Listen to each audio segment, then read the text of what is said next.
গোল করার পর ভালো ফিলিংস হচ্ছে। টিমটা আমরা 2 গোলে হারছিলাম ফার্স্ট হাফে। তারপর খেলা শুরুতেই আমরা একটা পেনাল্টি পেয়েছি, আমি স্কোর করেছি।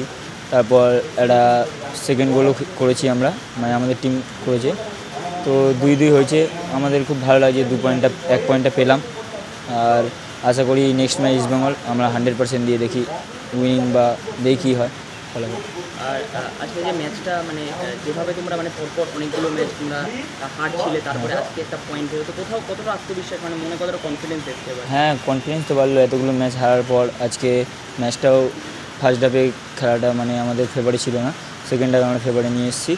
দেখা যাক এরপরে কী হয় লিগে। আর নতুন কোচ হিসেবে মেহরাব হোসেন এসছে, অনেক দক্ষ ফুটবলার এবং নতুন কোচ এসছে, তো তার আন্ডারে খেলে কেমন লাগছে? তার আন্ডারে খেলে ভালো লাগছে। উনি আমাদের মানে ওনার স্পেসিফিক যেটা আছে, উনি বলছে কাউন্টারে খেলতে, মানে আমরা ডিফেন্ডিং মিড ব্লক ব্যালেন্স করে কাউন্টারে ফুটবল খেলছে। ওইটার জন্যে আমরা সেকেন্ড হাফে স্কোর করতে পেরেছি, আর সেকেন্ড হাফে আমরা ভালো ফুটবল খেলেছি।